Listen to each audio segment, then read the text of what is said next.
Hello Lee, it's James, Redish Motorsport, just showing you our findings as we remove the rear axle.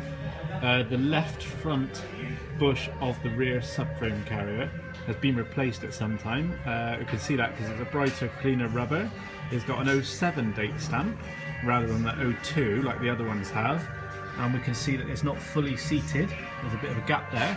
And that also marries up with when we look at the undercarriage, so the chassis, the axle has just been removed, and we're just looking now at the two front mount points. That's got the studs dropping down, so the right one is there. They suffer with a bit of cracking, which you do have around that bush marking on the right.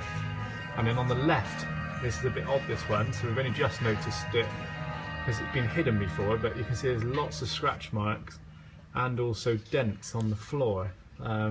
And the bush wouldn't do that, so we're just trying to work out what's going on there, why it's all sort of bashed about. We're just recording our findings as we find them so that we can show you what we see. And then once we do the reinforcement work and the repair work, then we will wire wheel corrosion areas back to bare metal, especially on these fuel tank and brake pipe brackets. No point painting anything on top of rusty, flaky corrosion because it's only going to come off again. We want our vehicles to stay like this for years to come. So on the bare metal there'll be an etch primer, then there'll be a high build primer, then there'll be a sprayable seam sealer.